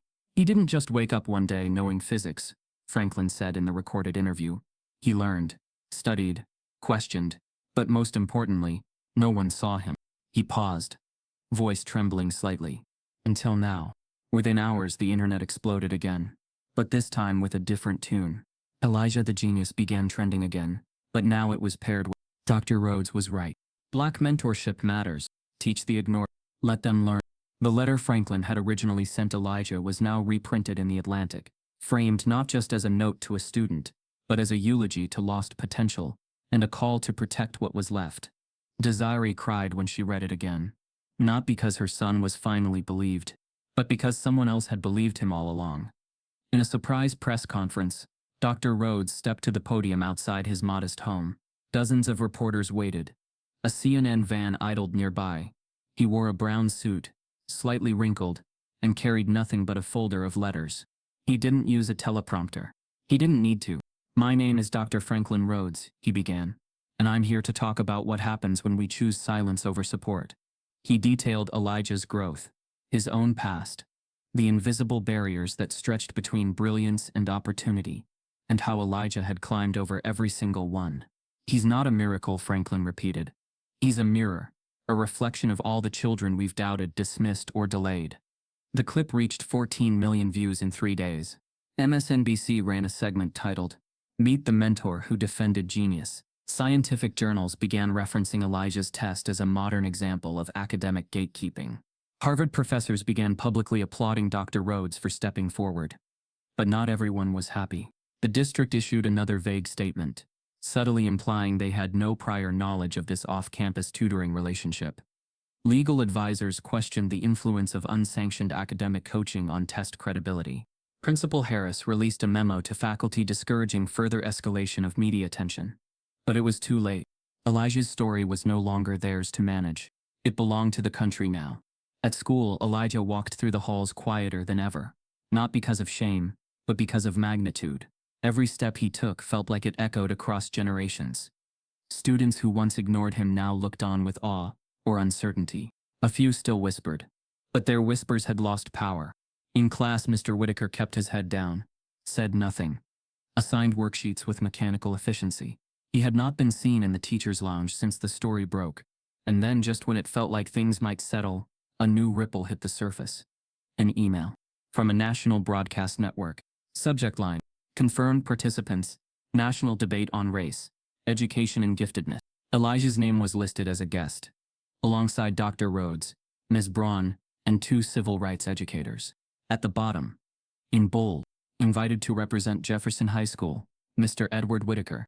Elijah stared at the screen, heartbeat slow but heavy.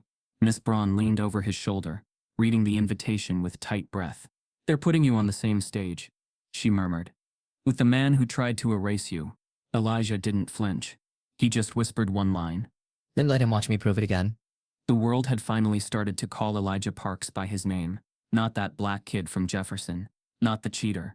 Not the outlier. His name. And it echoed louder than ever before.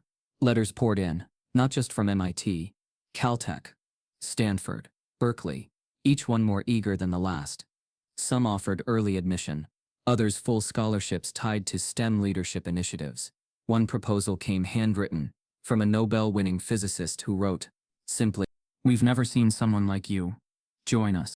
Then came an invitation from the National Youth Science Institute, a nonpartisan, elite summit of the brightest under-18 scientific minds in the country. The email was short, almost humble. "We'd be honored to have Elijah Parks as our keynote speaker for this year's National Scientific Futures Conference in D.C. For a moment, Elijah felt like the walls that had kept him silent were crumbling, one by one. But Jefferson High had other plans. It began with a form, routine, he thought. Just a transcript request. The application team at MIT had asked for Elijah's latest grades, standardized scores, and teacher recommendations. But when the National Institute requested them as well, and again received nothing, questions started coming. Ms. Braun followed up with the registrar casually at first. Then came the pause, the hesitation. "We're unable to release Elijah's academic documents at this time," the registrar finally said, eyes darting. "There's a hold." "A hold?" Ms. Braun asked. "Based on what?" "Pending internal matters," she replied, quickly walking away. That night, Desiree received an official email from the district office. Sterile, vague. It read, "Due to the ongoing review of academic integrity protocols involving Elijah Parks, we are temporarily withholding release of student academic records to external institutions." Elijah's eyes scanned the screen. They weren't just doubting him again. They were freezing his future. Ms. Braun was livid. She stormed into Principal Harris's office the next morning. "You're sabotaging his life," she snapped. Harris didn't argue. He just leaned back in his chair, rubbed his temples, and muttered, "My hands are tied." "No," she said. "You tied them." Word spread fast. First through faculty, then to students, then across social media. Let Elijah shine. Release his records. Stop the sabotage. Within a day, dozens of protesters stood outside Jefferson High's main entrance. Students, parents, and alumni. Some held homemade signs that read, "You can't silence genius. This isn't about cheating. It's about control. Free Elijah's future." One mother shouted, "You wouldn't be doing this if he looked like your son." The local media returned, and still the district refused to budge. That's when Desiree made her move. She called a civil rights attorney. Charlotte Kane wasn't flashy. She didn't wear power suits or make dramatic speeches, but her record was bulletproof, especially against school districts weaponizing bureaucracy against black students. She walked into the administrative building like she owned it, briefcase in hand, sunglasses still on. She spoke directly to the superintendent's office and served them with two things: a formal request for academic record release, and a notice of pending legal action under educational discrimination statutes. "You've got 48 hours, she said. "After that we go public, with everything." But even as Charlotte prepared for war, something else was happening behind closed doors. One afternoon, after hours, a junior IT staffer spotted something odd while auditing the staff printer logs. Several high-volume print jobs. Then unusually high shredder usage from Mr. Whitaker's office. Logs showed 2 massive document deletions. No reason listed. The tech flagged it quietly. He told the librarian. The librarian told Ms. Braun. She told Charla. Charla got a court-approved hold on all internal emails and office paper trails tied to Elijah's test. The tension was unbearable. And then, the twist. While reviewing archived files from Elijah's original test day, Charla noticed something strange. The challenge test Elijah had been given, it wasn't from the regular archive. It was labeled Physics Comp, outdated, Archive D. Cross-checking dates, she discovered that this specific version had been flagged years ago by another teacher for being intentionally misleading, loaded with errors and unsolvable logic paths. In other words, a trap. And buried deep in an old scanned memo, Charla found the smoking gun. A note, written in Mr. Whitaker's own handwriting, sent to another teacher. "Giving Elijah Parks this version today will keep him too busy to disrupt group work. Doubt he'll finish the first page." Date stamped. Signed. Filed. It was proof. Proof that the test wasn't an accident. Proof that the goal had never been to challenge Elijah. It had been to isolate him, to humble him, to dismiss him. Charla stood outside the district office the next morning, holding the document. This, she said, looking into the cameras of 4 local news crews, is what systemic sabotage looks like, in a teacher's own words. Inside the building, Mr. Whitaker watched the broadcast from his darkened classroom, face pale, lips pressed tight. He didn't see the knock coming. When he opened the door, 2 district officials stood outside. One of them held a termination letter. The silence broke first. Then came the cracks. By the time the district relented, pressure had poured in from every corner.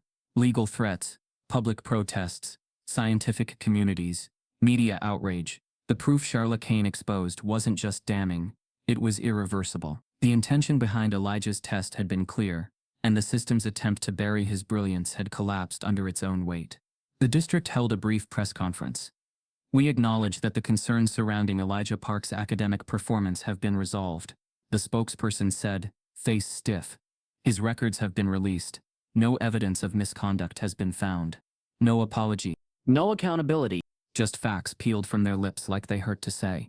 But that didn't matter anymore. Because Elijah's name was cleared, and his voice finally was about to be heard. The National Scientific Futures Conference in Washington, D.C. wasn't just a conference that year. It was a reckoning. Dozens of the nation's most gifted high school minds sat in the audience. Professors from Ivy League universities filled the rows. Engineers, researchers, journalists, and scientists, all in one room, and they were waiting for him. Elijah stood backstage, palms damp, notes folded in his suit pocket. But he wouldn't need them. Next to him stood Dr. Franklin Rhodes, now his official mentor and listed co-guest of honor. Miss Braun watched from the 3rd row. Desiree sat near the front, dressed in a bold blue suit, her spine straighter than it had ever been. "Elijah," the announcer's voice rang out across the chamber, "is not here because someone chose him. He's here because someone couldn't ignore him." The lights dimmed. He stepped into them. Flashes burst across the room. Journalists raising their cameras. Scientists murmuring. Elijah reached the podium, cleared his throat, looked out, and then he began. "I've always liked puzzles," he said, "even when I didn't have the box to know what the picture was supposed to look like." Some in the audience smiled. Others leaned forward. "But puzzles are hard to solve when people keep hiding the pieces from you." He paused. "You all know my name by now. You've probably seen the headlines. Boy genius. The kid who outsmarted his school. But that's not the story I want to tell." A hush settled.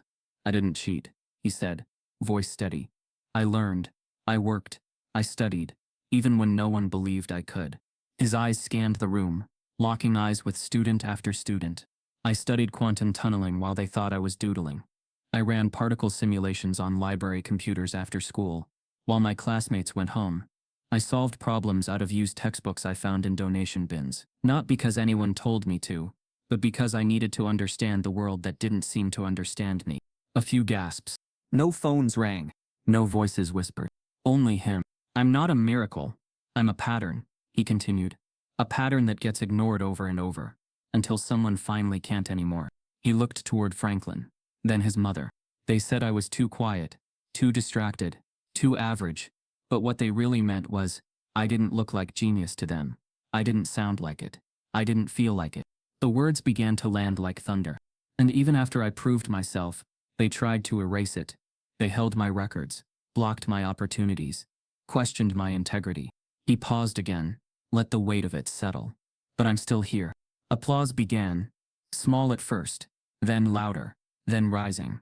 "I'm here," he said, voice rising, "because someone saw me. Because someone believed before it was safe to. And because I refused to shrink for their comfort." The crowd stood. And in that moment, he wasn't a story. He wasn't a controversy. He was a young black man, rewriting the blueprint of brilliance.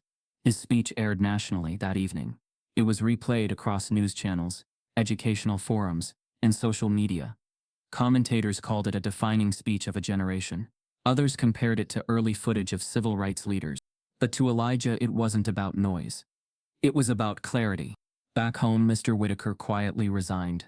The district labeled it a personnel transition. But staff knew better. Some said he cleaned out his office in the early morning, avoiding eye contact. Others said he left behind his textbooks, untouched. What he didn't leave behind were the consequences.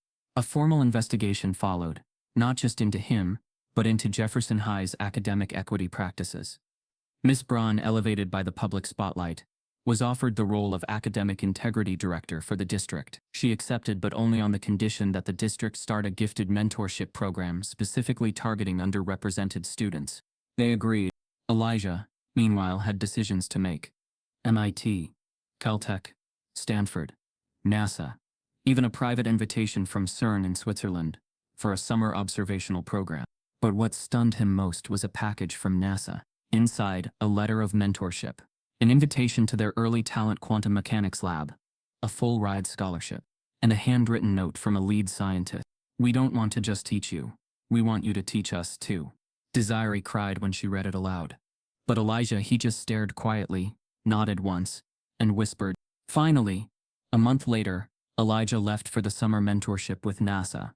His story was still in the headlines, but he moved quietly, not looking for fame but focused on work, research, and growth. He never stopped solving puzzles, only now they came with lab access and guidance, not just guesses. The country moved on, not as exception, but as proof. His story didn't end in revenge. It ended in restoration. And the restoration wasn't loud. It was earned. At home, Jefferson High placed a small plaque near the science wing. It read, "In honor of Elijah Parks, for showing us that brilliance needs only one thing to shine, the chance to be seen." But Elijah never visited it, because he was already writing new chapters. Months later, after the dust had settled and the world turned toward other news, Elijah returned home for a weekend visit. His room was mostly untouched. A few posters, a stack of physics journals, and his old laptop. Desiree handed him the mail that had piled up. He sifted through it slowly. A few college brochures, one magazine requesting a cover interview, a handwritten envelope tucked between junk mail. He opened it last. The handwriting was shaky.